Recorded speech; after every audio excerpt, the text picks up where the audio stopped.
Your Excellency, Mr. Secretary General Rutteom, esteemed Rector of the University of Sarajevo, professors, students, members of the diplomatic corps, journalists, and NATO representatives. It is my great honor to welcome you to the Faculty of Political Sciences. Today's event is a testament to our commitment to open dialogue and to the strong partnership between Bosnia and NATO. We deeply appreciate Secretary General Rutteom's leadership and engagement, especially at a time when security challenges require unity, determination, and strategic foresight. While public opinion in Bosnia-Herzegovina may differ on certain aspects of NATO integration, a clear majority firmly supports the country's Euro-Atlantic path. NATO has been a key pillar of peace and security here, playing a decisive role in ending the war and securing the Dayton Peace Agreement. The alliance's continued presence remains essential in preserving the peace, especially now when we are witnessing deliberate attempts to undermine the country's constitutional order and push Bosnia toward instability. At this critical moment, NATO's engagement is more important than ever. The recent opening of NATO's political cell in Bosnia is a significant step in strengthening cooperation and institutional resilience. From the outset, this office has demonstrated remarkable activity, reinforcing the alliance's commitment to supporting Bosnia in maintaining stability. Any threat to the peace and security of Bosnia is also a challenge to NATO's credibility and a direct risk to member states that share borders with our country. Instability here could have a domino effect on the wider region, affecting not only our immediate neighbors, but also the broader Euro-Atlantic security framework. This is why NATO's continued engagement is essential, not only through political support, but also through concrete actions that reinforce Bosnia institutions in defending the constitutional order, ensuring that those who attempt to dismantle the country's stability are held accountable under the law is in the interest of both Bosnia and the broader transatlantic security architecture.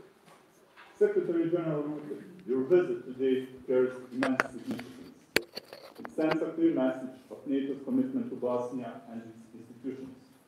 I look forward to your insights and to a discussion that will further strengthen our partnership in upholding peace, security, and democratic values in the region. With that, I now invite you to take the floor. Thank you.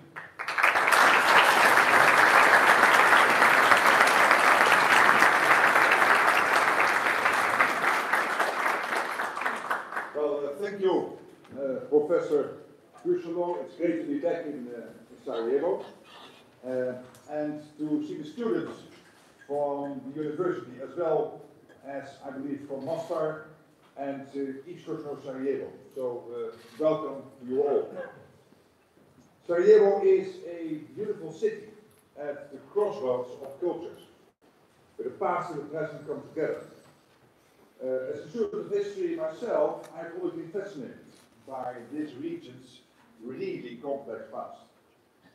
And as a politician and a pragmatist, I'm excited about your prospects for a brighter future. I visited Bosnia and Herzegovina just over a year ago, together with my good friends, Commission President Ursula von der Leyen and Croatian Prime Minister Andrej Plenković. And I was here then in a different capacity as Dutch Prime Minister, and of course with a different mandate, to urge your political leaders to press on with the reforms necessary for the EU accession negotiations. But my message was the same. This country has a historic opportunity to set aside all differences and seize new possibilities. New possibilities that will put you firmly on the path of peace and prosperity, and allow you, the next generation, to flourish here in the heart of Europe. During my last trip, I visited the Memorial Center in Srebrenica. And I met with the mothers and sons who will never know that promise of a brighter future. It was a deeply moving experience, and a tragedy that forever connects your country and my country. But while war defines your past, it should not determine your future. This year we mark 30 years since Srebrenica, and 30 years since the Dayton Peace Agreement ended a conflict that cost over 100,000 lives across all communities. Dayton might not be perfect, but it remains the cornerstone of peace in Bosnia and Herzegovina, and it must be respected by all sides. For IFOR and SFOR, and now supporting the EU's operation EUFOR Althea under the Berlin Plus arrangements, NATO has been with you every step of the way. We are working together with you to build a stronger defense and security sector, and to modernize your armed forces in line with NATO's high military standards, including through our defense capacity building projects and your participation in NATO exercises. Because security creates the conditions for your economy to grow and for all citizens of Bosnia and Herzegovina to prosper. Our NATO headquarters in Sarajevo and our newly established, as you said, Professor, political cell also support your reform efforts. NATO and the European Union complement one another. Reforms that your country implements through its partnership with NATO can help you on your EU path. But unfortunately, we have seen a rise in dangerous rhetoric and political infighting. Statements alluding to the end of Bosnia and Herzegovina are deeply troubling. Threats of secession and inflammatory actions are eroding the hard-won security of this country and are dangerous. They risk derailing your progress and taking you back to a divided past. My message to your political leaders today was that it is time to put that past behind. It is time to show leadership and have the courage to move forward together for the benefit of all. NATO is firmly committed to Bosnia and Herzegovina's sovereignty and territorial integrity. We will not allow a security vacuum to emerge or the hard-won peace to be jeopardized. I'm sending the same message of responsibility and reconciliation to your neighbors in the region too. Tomorrow, I will be in Pristina, where our KFOR mission helps to ensure a safe and secure environment for all communities in Kosovo under its UN mandate. I also spoke to President Vučić before coming here. Serbia is a long-standing partner of NATO and an important country for regional stability. A stable Western Balkans region matters for us all, and I want to see everyone in the region working towards this goal. You only need to look to your neighbors in Croatia, in Montenegro, and in North Macedonia to see the benefits that Euro-Atlantic integration can bring. I know that different views persist, of course, on NATO membership, but that in the end is a sovereign decision for your country and your country alone. In the meantime, NATO will continue to build on our strong defense and security cooperation and support your path to reform and reconciliation, because your future is worth striving for. Dear friends, I know the University of Sarajevo, like NATO, celebrated 75 years since it was created last year. 75 years of bringing new ideas and perspectives for your country and beyond. Now the baton passes to you, to the next generation, to close the door on a troubled past and work together for a strong, stable and successful future. The history of this city, this country and this region is deeply enmeshed with your destiny.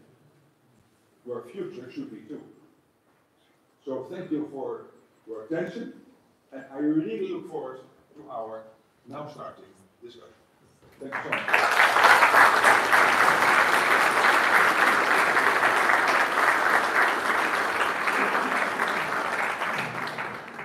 With the time, usually we will open the floor to the students. Please. Perfect. Do I need a microphone or is it okay if I just... This one. Oh, awesome. Hello, everyone. I want to say good afternoon to everyone here present in the amphitheater and to the respective Dean and Secretary General. Your Excellency, I want to begin by offering my warm welcome to Sarajevo and a huge thank you for the Alliance's continued support in Bosnia and Herzegovina's sovereignty. And it's like you stole the words from my question. My name We have is prepared Dia. together. So. Exactly. My name is Dia, and I'm a student at the Faculty of Criminal Justice and Security Studies here at the University of Sarajevo. And as a part of the next generation of leaders, I was one of the NATO Student Challenge winners. And speakers at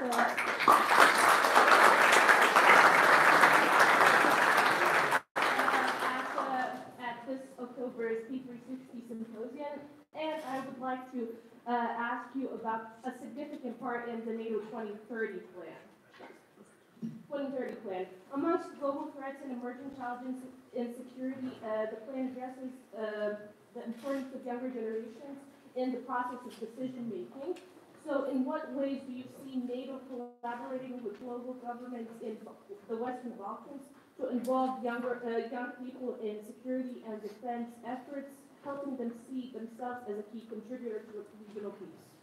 Thank you. We will plug one more. First of all, good afternoon, and thank you for your time. Thank you for visiting Bosnia and giving us this time that we actually need right now. So, considering the escalating political crisis in Bosnia and Herzegovina, particularly the actions of Milorad Dodik, to effectively erase state competencies in the territory of entity Republika Srpska, how does NATO plan to respond to ensure stability and prevent further escalation? Yeah. Well, to start with the first question, of course, in NATO, we are working with many young people. When you would go to Brussels, maybe you've been at the headquarters, there are many young people working there, and it is really important. I'm so happy to hear that you are so motivated to do this. Also, we're studying at this wonderful institution. So we need young people to get involved in security, our collective defense. It is worth striving for and spend time on. And we cannot leave this to the senior generals or to the senior older politicians. We need the young people to really step up. And by the way, I hope that you will live by the creed of saying sorry afterwards and not always asking for permission at the beginning, because that is important, otherwise nothing changes. So try stuff and push the boundary, push the envelope. I guess you will. So thank you. And on the Dodik question, I already this morning had a press conference, and I made all the statements about us supporting the territorial integrity, the sovereignty. We will not accept a security vacuum. We want to work with Bosnia and Herzegovina to really further the NATO Bosnia Herzegovina Security Corporation, of course, and we call upon all people here to accept when state institutions come to certain verdicts, to accept them, including upholding the office of the High Representative and the Dayton Peace Agreement. Having said that, this is not the whole answer, because there is more, and that's what I also very much stressed this morning, and that's about leadership. Because I know that some senior politicians here are irritated by the office of the High Representative, so you can endlessly debate it, but why have stuff coming there? But why not solve it before it gets to the High Representative? Because then you really take the power of this country back in your own hands. And this was basically my challenge to the Troika, the senior, the presidency, the three members of the Bosnia-Herzegovina presidency, saying, well, I know you are usually divided on many issues, but you are the only show in town. Because you can point to whatever direction, but you have to do it. And I know them all three very well, well, two of them very well, the chairwoman, And the Bosniak member and the Croatian member I've met a couple of times, but they all three, I think, have what it needs to do it. But then you have to sit together, you have to dialogue, and you have to take this country forward. That's really crucial. And don't delegate this to a high representative. And when you ask me, of course, I will uphold that office. I will fully say that I'm behind it because it is an integral part of what we got out of data. But it cannot be the whole answer. And so stop quarreling was my message and start taking the leadership of this country in your own hands. And I think the three of them could do that. So I hope they will. It's really important because we are at a quite vital juncture now in history.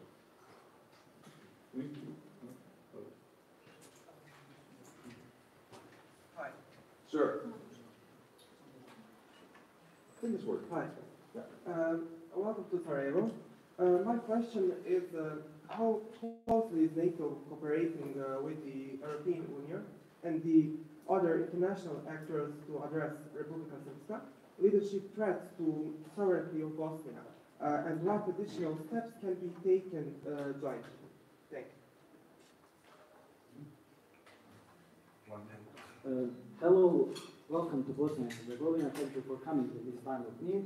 And my question for you is, how concerned is NATO about Russia's hybrid warfare tactics, including disinformation, campaigns, cyber attacks, and political interference in the Western Balkans, particularly given their potential to exacerbate ethnic tensions and undermine regional stability? Well, thank you for both questions. On the first one, NATO is not here particularly looking at the Republika Srpska. We are here to help for you guys in Bosnia, so we have to build the armed forces, to get things going, and to support, of course, what the European Union is doing here. But it's not particularly geared towards Dodik or the Republika Srpska or whatever. Of course, we are worried, and that's why I'm saying we cannot have a security vacuum in Bosnia, Herzegovina, and we need for leadership to take responsibility. On the second question, this is a broader issue, not only the Western Balkans.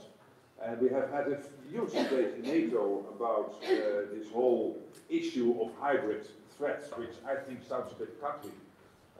And these are not hybrid threats when you look at what happens all over Europe, not only Western Balkans. The cutting of vulnerable critical infrastructure in the Baltic Sea, the assassination attempt of the CEO of Rheinmetall, the undercutting by cyber attacks of the National Health Service in the United Kingdom, the jamming of commercial planes on the eastern flank of NATO. This is all taking place, and this is why, as an alliance, we are really stepping up now. To make sure that we not only register what is happening, but also then act upon it. And that can be sometimes in an asymmetrical way, it can sometimes be direct. But for example, what we have now done in only 6 or 7 days, we brought together the Baltic Sentry mission in the Baltic Sea. After, on the 20th of December, this undersea sea cable was cut between Finland and Estonia. And we had a summit meeting early January on this.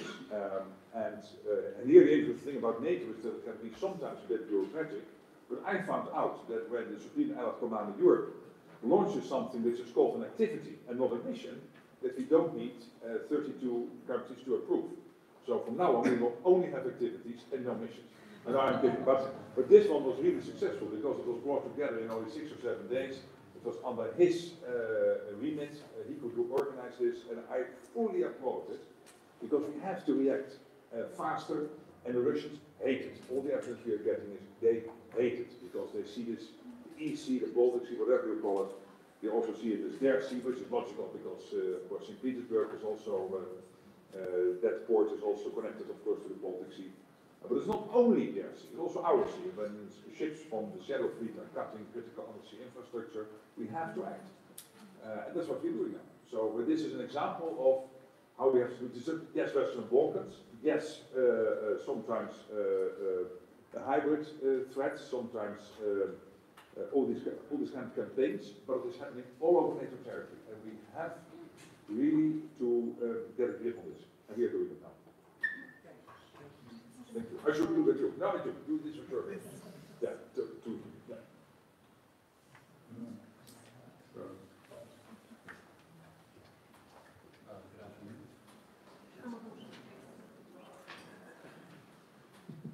Okay, it's working now. Good afternoon. I would like to stay relatively on topic with the cyber threats question. There's recently been an AI summit in France where the EU has pledged about 150 billion, correct me if I'm wrong, to AI development. Following that, France has pledged an even greater amount of money in an AI program of their own. And after the two events, J.D. Vance has stated that the United States are planning to remain a leader in J.D. Vance. That the United States are planning to remain a leader in the AI development. So my question is a two-part question. Are you worried that there may be a rift in the AI development happening within NATO for its uses for defense and security? And is NATO planning on developing programs for the use of AI in defense and security of their own?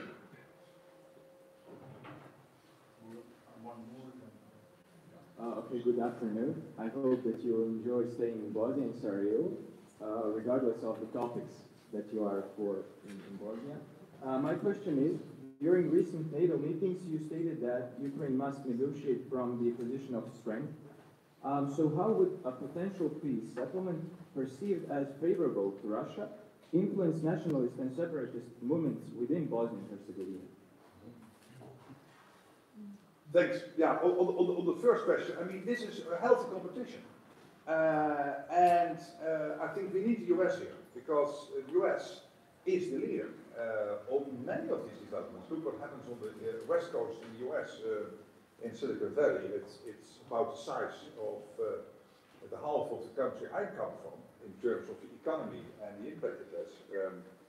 About $500 billion economy there in Silicon Valley, in the Bay Area, so around San Francisco, and so much of all of this innovation and entrepreneurship and the startups, some literally still starting in the attic of the garage, as we think of this, and in an almost romantic way. But this is still the United States, and I'm not sure that you can completely get into competition with that from the government.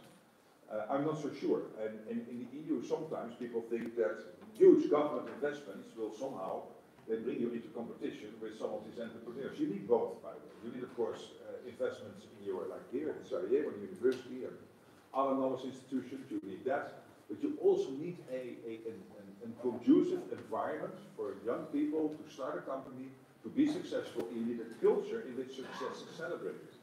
Instead of, oh, you earned a lot of money, so now you're a bad guy. No, it's positive that you earn a lot of money. Myself, I'm not so much interested in money because I have other stuff in my mind. But if you love money, get it and be successful. And I applaud you, because probably you will then hire people, you will start new things, you will invent something, whatever. So I think you need both. And so I'm both with France and the EU on this, but also with J.D. Vance. And him saying, I didn't know that quote, but if he said the US will stay ahead, that's the sort of competition we need. And that's positive, and that will not hurt NATO, because in NATO, when it comes to AI and quantum computing and all of this, we have programs to make sure that when it comes to the defense application here, we work together. We do it in NATO headquarters in Brussels through all kinds of initiatives. But particularly important here is Allied Command Transformation under Admiral von J, who works from the US to make sure that all over NATO we get our hands on the latest technologies. And in the past, they would think about the world in 2100, but since a couple of years now, and particularly with this new admiral leading that operation, it is not only about the world in 2100, but also about the relevance now. For example, this Baltic Sentry mission uses some of the insights from, when it comes to sea drones, some of the insights from this Allied Command Transformation. So we grab that together. A bit of a competition is no problem, and particularly not between the US and the EU. That's good. That keeps us all sharp. And again, speaking to the EU, create a conducive environment for young people to start companies and celebrate when they are successful. It really helps. We can not only do this from the state side. And on the second question, I mean, I think it's good that President Trump tried to break the deadlock on Ukraine. But of course, there is no peace deal yet. This is all still work in progress. There will be a meeting tomorrow between the Ukrainians and the United States. There has been a meeting between the United States and the Russians. And we'll have to take it from here. And in Europe, people are thinking of what could a security guarantee mission look like, if that would be necessary to preserve a ceasefire / a peace deal in Ukraine. But I think President Trump is right, there is no peace deal yet. I would argue, but at the same time, you have to think, of course, already how to preserve a peace if it comes in the future. And there are many models to do that, and one of the models is now being worked through by the French and the Brits. So I think that is all positive, and hopefully we will get there soon. But obviously it has to be a good deal, because there is one guy who will, at the end, judge the outcome of all of this. And that is the General Secretary of the Communist Party of China, Xi Jinping. And if he feels that it was Russia coming out on top and not the West, he will start thinking, hey, that's an interesting development. What does it mean for my ambitions? And we know his ambitions in the Pacific. And we know that the US is very worried about that. So we did a good deal for the Ukrainians, but also for world peace.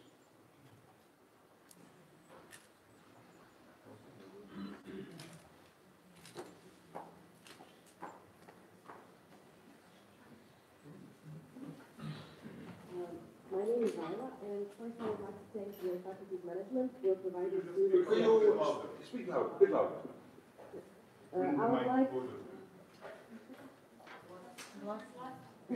I would like to thank the Faculty's management for providing students lectures and conversations from prominent figures of political and security world, and I would like to thank you, sir, for accepting that call and being willing to answer our questions. So, given the recent political crisis caused by Milorad Dodik's successionist rules in the Republic of Srpska, how does NATO see its role in safeguarding Bosnia's territorial integrity, especially if internal destabilization is encouraged by external actors like Russia?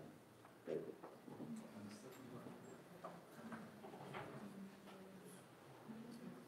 Greetings and welcome. I have one question. Mark, who is that? Here. Yes.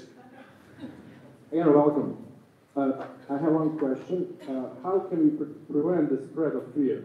I mean, we have the situation in the eastern part of Bosnia and the Republic of Srpska that those Bosniaks who are returnees are fleeing in fear. I mean, we have like 40 people fled from eastern Bosnia in fear. How can we stop that? Thank you. Yeah, well, the two questions are a little bit on the same subject with different angles. And again, first of all, it's up to you. This is a sovereign country.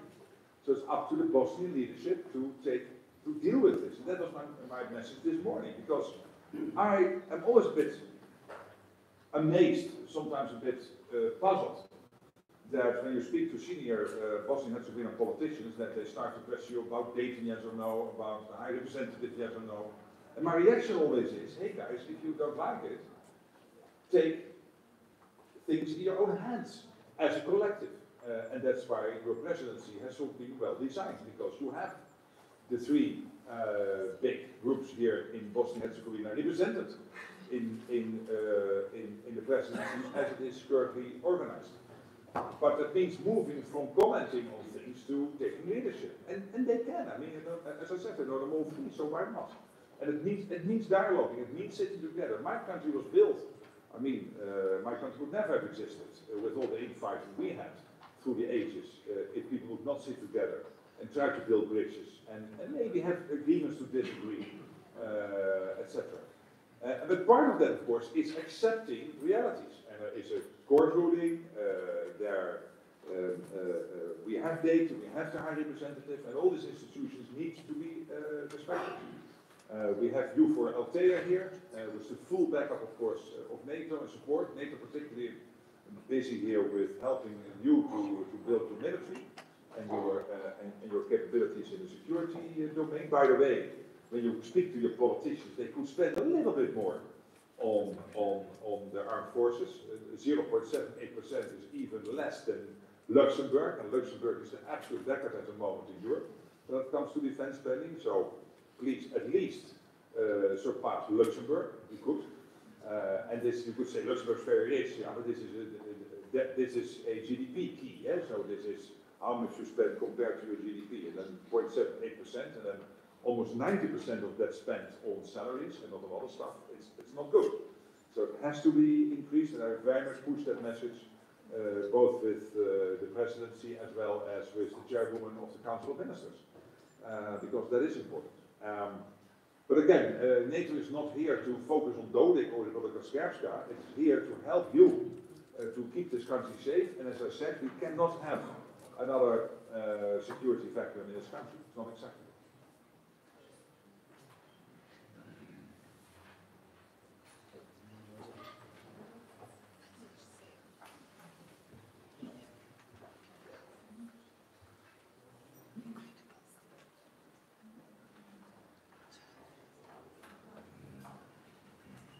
So hi, hello, can you hear me?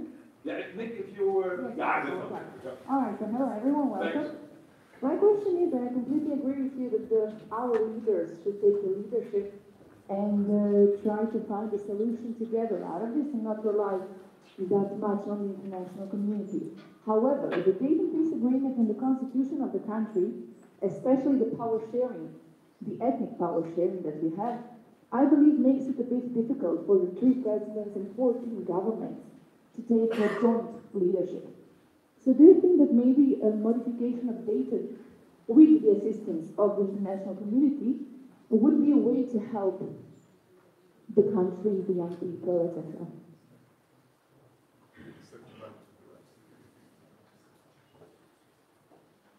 Hello once again, thank you for visiting our faculty and our country. Let's say I'm a future Bosnian politician and you are my political advisor. How would you advise me for my country to enter NATO when I have half of the country who doesn't really like NATO?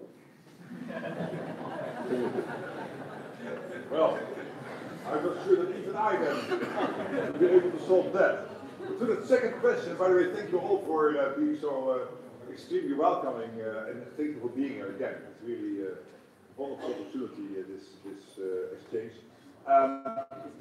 Again, NATO, yes or no, membership and becoming an ally is a sovereign decision for every nation. So in the end, you've got to somehow solve that. And if you understand that you will be a favor, so let's assume you are the senior politician here, it means dialoguing with your colleagues. And by the way, when you do not agree yet on exactly the outcome, design a roadmap. And the nice thing about NATO in Bosnia and Herzegovina is that we have a roadmap.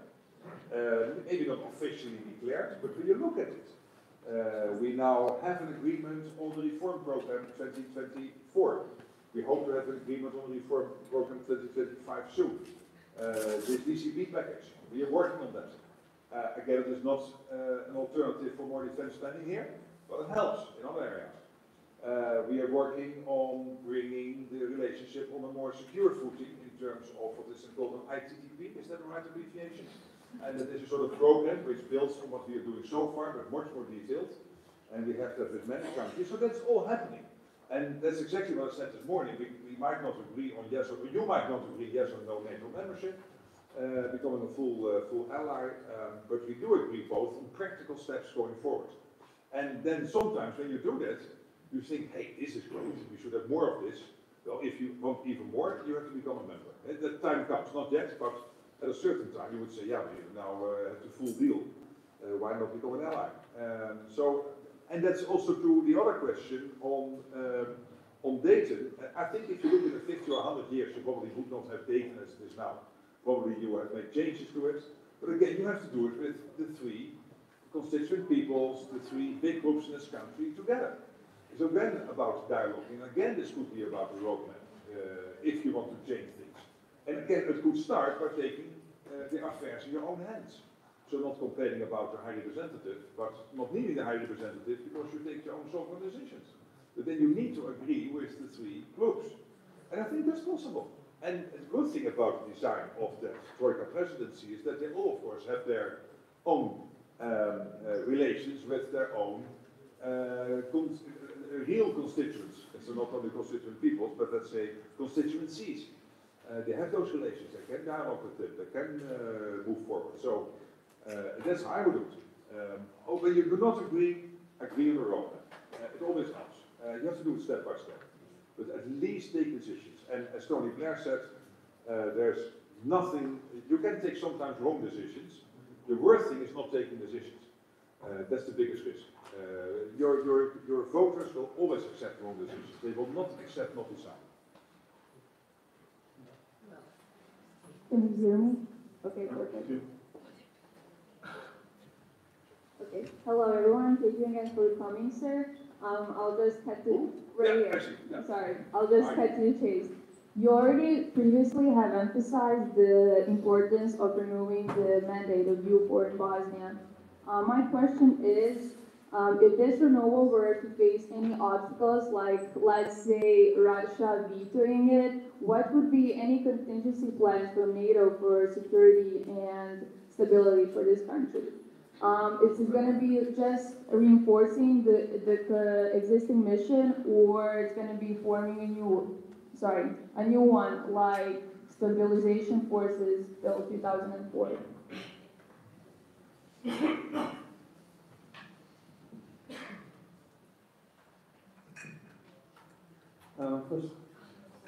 First of all, welcome to Sarajevo. My name is Yahya. I'm a student of the Faculty of Criminology. So I guess, first of all, young people in Bosnia are currently concerned about their safety due to some anti-constitutional actions from Republika Srpska. So can you please convey this to our partners?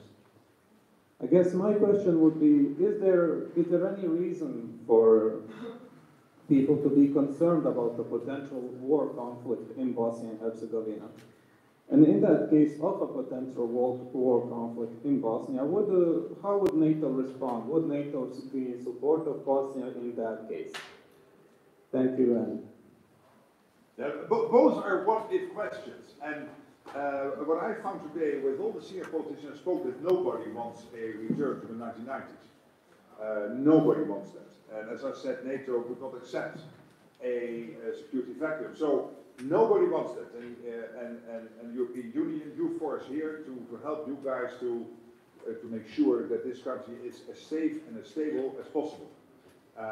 So obviously, if, for example, in EUFOR, if that would not work out, I think it is in November up for re-election, Tom, I think, in the Security Council.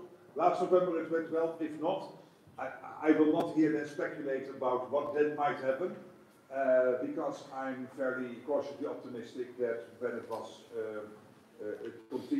we were able to continue it last November, we will do it again in November this year. And if not, we will sit together and make sure that we find a way out. But I don't think that will happen. There is widespread support for what UŽIVO is doing here. And as you know, last week, the European Union announced to invest even more in UŽIVO and make sure that, given the situation, wherever necessary, they would extend people in. So that's all very positive. So I would not speculate about that. And the same about if things go wrong here in terms of the security situation. Yes, there are tensions now about Dodik, about Republika Srpska, I know. And that's why I'm calling upon everybody to stick with legal court rulings, the legal procedures, the political traditions you have established in this country, because in the end it will be the institutions and the leadership of the politicians filling those institutions which prevent this spinning into more than a political issue. It should stay a political issue and it should be solved. But in the end, I strongly believe that before you come to some international body or to a high representative, that it should be your pride and your wish and your sovereign right, by the way, to decide it yourselves. But then you have to agree with the three groups. And again, I cannot think of a better body than that the presidency, which then presents itself to the people instead of presenting their disagreements to the people.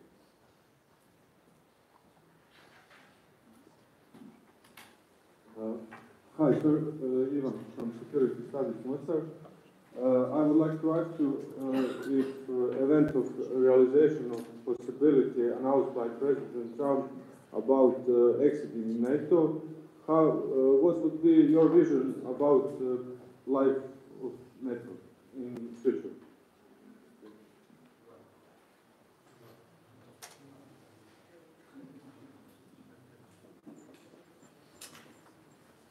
Hello?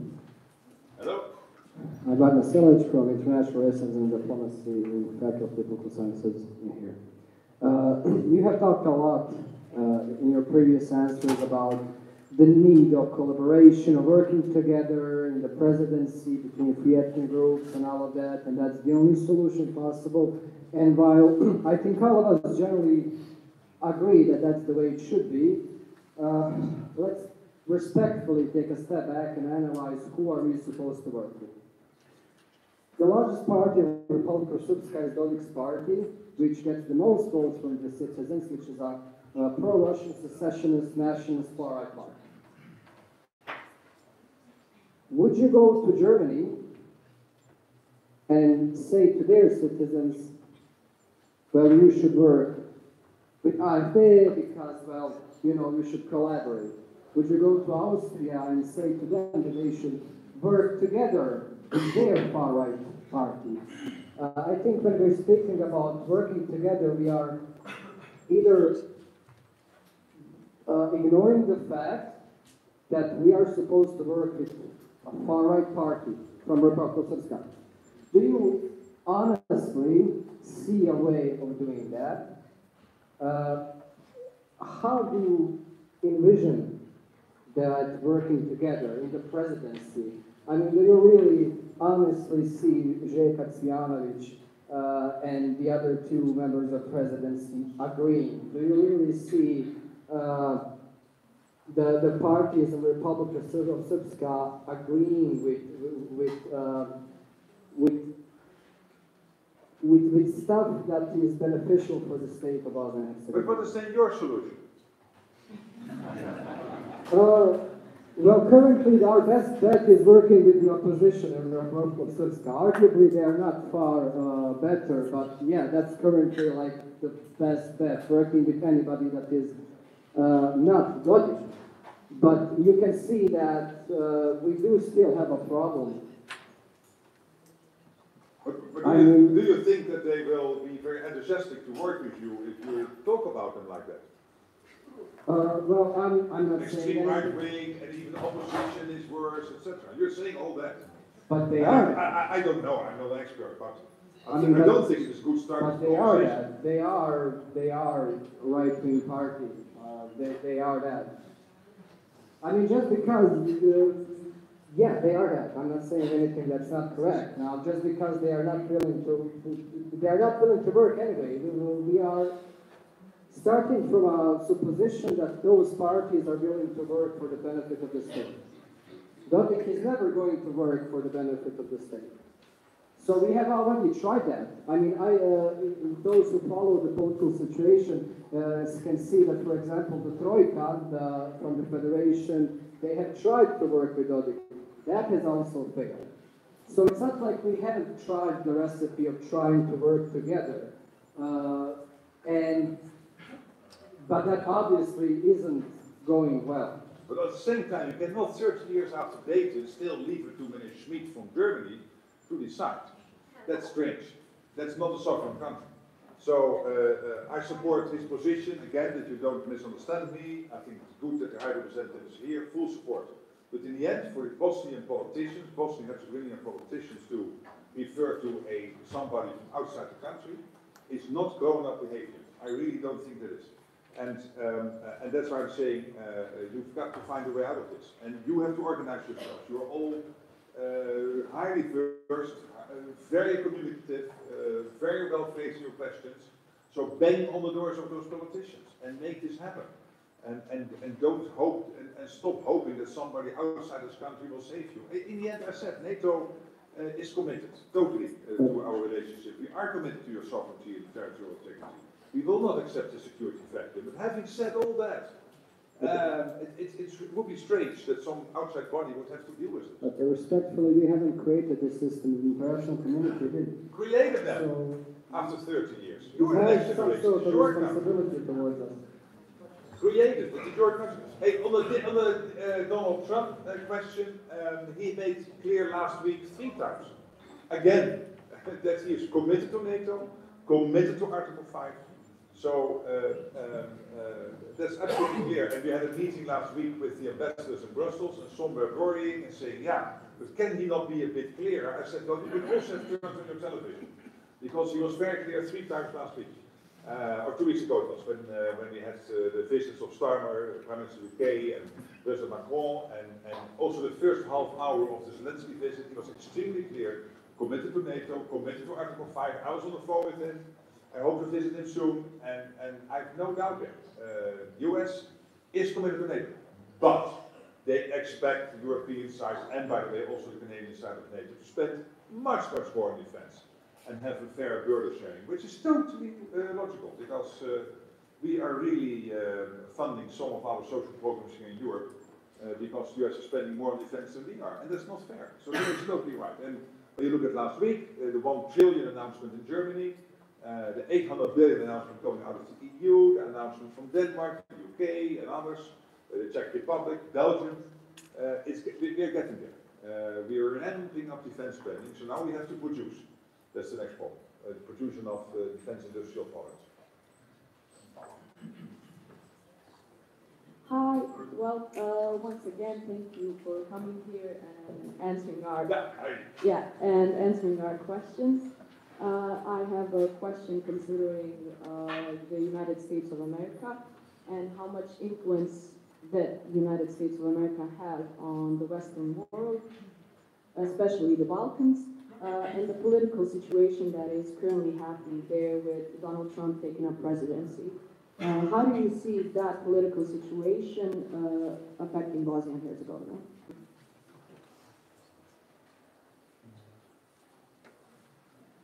You just give the mic to the other side. Hi, it's an honor to have you here. I have a question on the part of the DCB program. So DCB, yeah. NATO and other partners are committed to invest in our armed forces via age. I have a question on the DCB. It's a 54 million euro investment plan for BIH. Is it possible to take some part of the money, invest in our homemade defense companies, so we produce, make jobs, and etc., stronger armed forces for our country? So is it possible to some defense companies from NATO to have here with our defense companies make a mutual agreement like that? And just one more question. Of course, I would know the answer, but I want to make sure that the team is involved.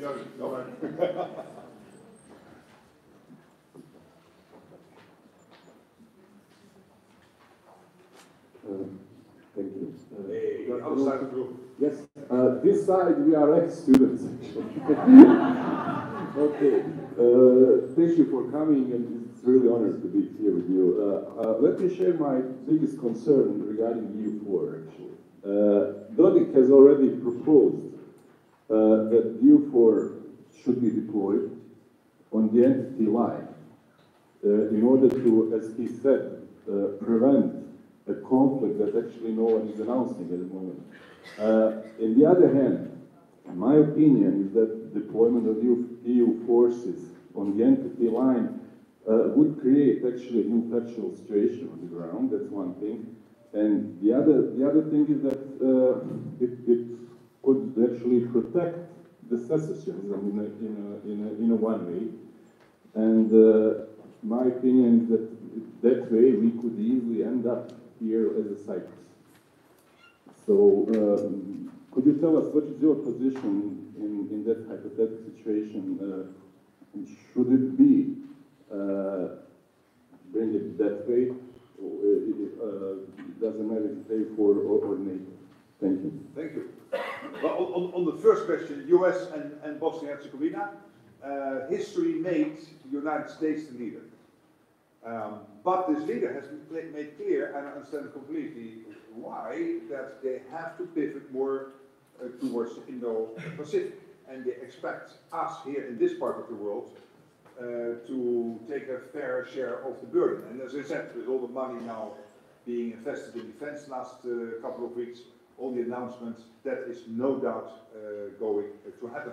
But that means that going forward, the US will play a big role in Europe, will play a big role in the Western Balkans, and will be very relevant. And always is my impression and my experience with the US trying to balance as much as possible all the security interests we collectively have. So I'm optimistic about that. About the DCP, I don't think you can use money to invest in your own defense industrial base. I think that really has to come from the state budget, and again, 0.78% is a big low. So call your politicians and spend more. What we are doing, of course, through the DCP is strengthening capabilities in areas like crisis management. I would know this by heart, of course, but I just want to make sure that the people making these Q&As know that I use them. The capabilities in areas like crisis management, cyber defense, countering terrorism, enhance the armed forces of Bosnia and Herzegovina's interoperability with NATO. And this year we launched programs of activities in a number of domains, including counterterrorism, cyber defense, air evacuation, military police, and crisis management. So that's good, but not this is not moving money from one budget to the other. Yeah, then to your question, there's press in the room. It's not a closed session. It's just a few people where you can start to think of what if, and then what if, and then what if. So I'm a bit hesitant on going into all these what ifs, because then it's not that I'm complaining about the journalists, but they rightly would then write down, hey, Rutte was speculating that if this happens, then that, and then such, and then so. And I still think that we will be able collectively to solve all of this if cool minds prevail, and we stick with some of the rules we collectively agreed on, and also in the interest of not going back to a situation we faced 30 years before. And UFOR really plays a big role here. And NATO, of course, is smaller in its setup, but still very much involved in Bosnia and Herzegovina through the various activities we have here, working closely with UFOR, so UFOR and there. So I'm optimistic, but I won't go into some of the things you just mentioned, because that would really bring me into 3 levels down of what is. Just 2 more questions, but now from the journalists, and we have actually finished. The journalist. How do we know whether he is a journalist or not? How does a journalist look like?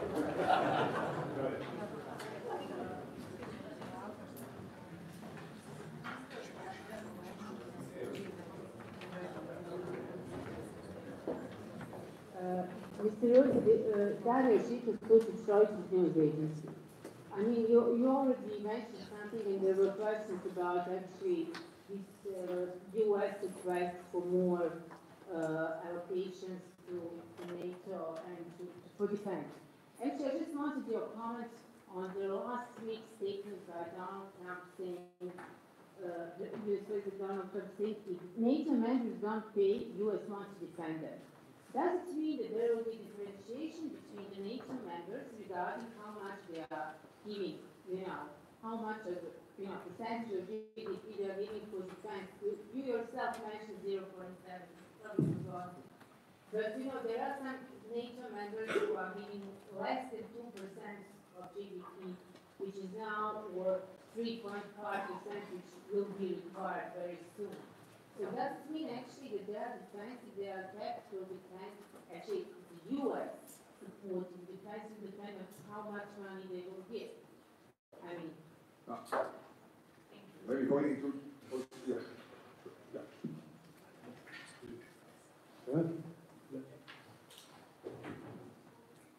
Yeah, that's me. My name is Mirza Softic. I'm here. Oh, yeah. My name is Mirza Softic, Al Jazeera. The journalist as well. Welcome in Bosnia. Het is mooi om u te zien. Maar I'll continue in English because of the others. We used to live in the Netherlands for quite a while. I don't know any prime minister but you. I've been there for 13 years. The Netherlands is still democracy, but I was a bit wrong. Yes, let's say that. Yeah. So the question is, we actually hear all the time the phrasing, partnership with NATO, working together, working on this, working on that. But we don't hear anymore going towards NATO membership, both of Bosnia and Kosovo. So I would like to ask you clearly, are we going to go towards NATO membership or are we not going towards NATO membership? I know it's up to us, but what do you think? Are we going or not? Both Bosnia and Kosovo. Thank you. Yes, well, I'll start with that question, come to your question.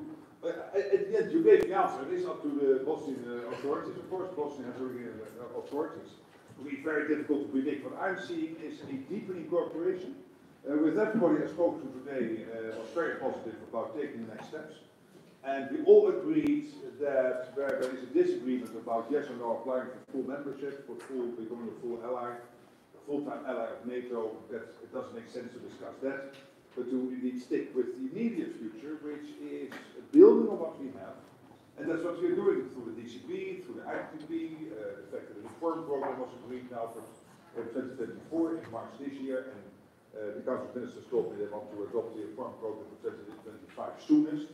So I'm positive about that, and then we'll take it from here. And I cannot, I cannot predict the future, but I think this is good that we do this together. But it's very difficult to predict exactly what happens. And on the question of spending, I mean, Donald Trump has been very clear on that he expects Europeans and the Canadians to do more. By the way, he started this in 2016, when he became president in 2017. And he was very successful in his first term in ramping up defense spending in Europe. And since he became president again, the numbers coming in now are really staggering. As I said, Germany, when you look at the announcements the incoming coalition has been making last week, that was more than the Zeitenwende of 2022. It's about 10 times the Zeitenwende. When you add it all up, it's 1 trillion, I believe. Zeitenwende was 100 billion. So this is an amazing amount of money, an amazing new development by the Germans. Probably also having a huge impact in positive sense on their economy, because it is not only defense spending but also infrastructure and all that. I really, the defense part, or the other part, of course, I have there's no position. But I think it is that people will like it in Germany, but the defense part, I really support. The European Union, the 800 billion package, agreed in 2 days. It was announced on Tuesday, and on Thursday, the European Council agreed. Well, I know the days that this would take you a year and a half to agree on half of this, and now it happened in 2 days. And again, all the other countries. So he has always been completely clear. We need to spend more because the security situation has changed. Particularly now with Putin and Russia ramping up defense production, but also China becoming more and more of an adversary. Look at their navy is now bigger than the US Navy. One of the issues, by the way, Trump mentioned in the State of the Union that the US should start building Navy ships again. Yes, and European companies can help, but it means making some changes to the rules in the US, one of the things we are discussing. So this is positive, and the overall defense spending is positive. So, and the ones not on 2%, I told them, I said, you've got to get there before the Hague Summit. Not in 2029 or 2031, you have to do it before the Hague Summit, and I'm happy to see that now, for example, Belgium has said we will be there before summer, and some of the others I really hope will follow. And then we have to decide in the Hague based on an assessment of the security situation which we're making currently, so-called capability targets, and the gaps coming from that, what the new number should be, and it will be much, much more than 2%. Considerably, I think, more than 3%. But for an exact, precise decision, we have to wait a couple of weeks, maybe 1 or 2 months, and hopefully before the Hague we can get there. But the ones not 2% really have to get there. So, Mr. Secretary General, thank you for spending this hour with us and for engaging with the students. I hope that your next visit will be under better circumstances here in Bosnia and Herzegovina. Thank you.